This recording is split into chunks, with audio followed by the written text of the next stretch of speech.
Hello guys, today my video is not about war, it's about legal changes in Ukrainian immigration law. I know that I have a lot of people who are interested in this topic, so this video is for you.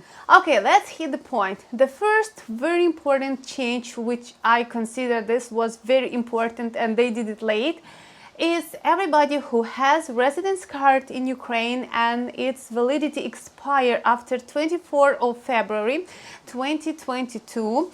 Their cards are still valid and they can travel to Ukraine. Before, if your card expired and you didn't renew it in Ukraine and you are outside, like most of people because of war, they really went out. So before, the option was only to go and make a new visa in embassy, and embassies wasn't issuing new visas.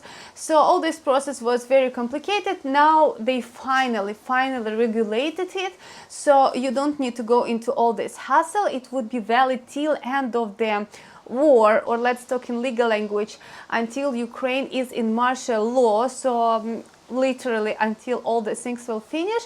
Your residence cards, even if they expired, they will allow you to enter Ukraine and stay in Ukraine legally, and even 30 days after war will finish, still those residence cards would be valid. So if you're a student who used to be in Ukraine, or you have family and so on, and your residence expired, don't worry, you can still enter Ukraine with this document. And once you will come to Ukraine, if you really want to renew it, you can renew it because all governmental services are working.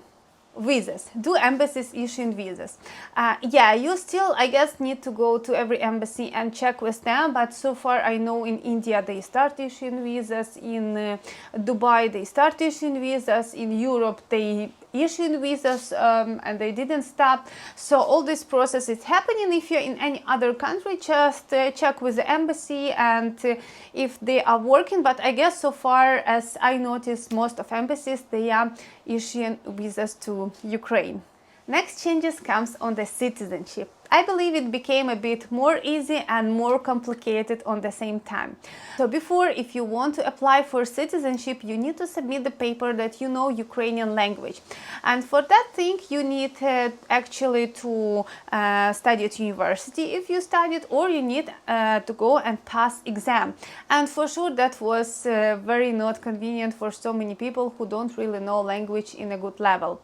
Now there is a new changes to the law, which they approved on halfway, so it's still gonna be totally approved, but I guess it would be approved because I don't see any reason that anybody is protesting against this law, that the potential candidates for Ukrainian citizenship, they need to pass knowledge of Ukrainian language, also of the constitution of Ukraine and Ukrainian history. So that's some kind of a bad news for people who want to obtain it, because now you need to learn more things.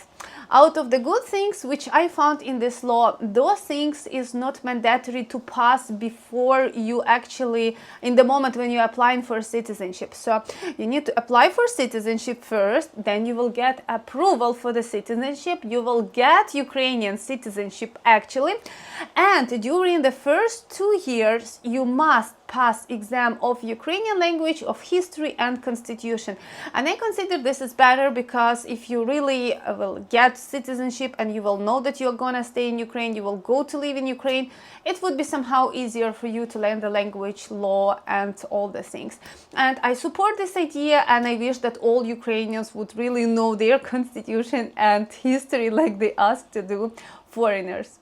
And the last changes comes for work permit. Before it used to be cheaper, now they make the price 10 minimal income of people. I don't know if it will tell anything, but anyway, before it used to be something like 3, now it became 10. So it became more expensive, and anybody who want to make himself work visa through this company formation and so on, or that will cost you more expensive, unfortunately, because governmental payments became much more.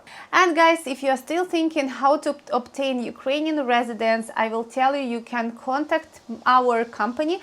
We will explain you all the options which you have in Ukraine. If you're interested, by the way, about UK, I can tell you just because I'm working in UK in immigration, so I can help you with that also. But anyway, my company is dealing with Ukrainian immigration. So anyway, if you have any questions, you are most welcome to ask and we will give you the answer.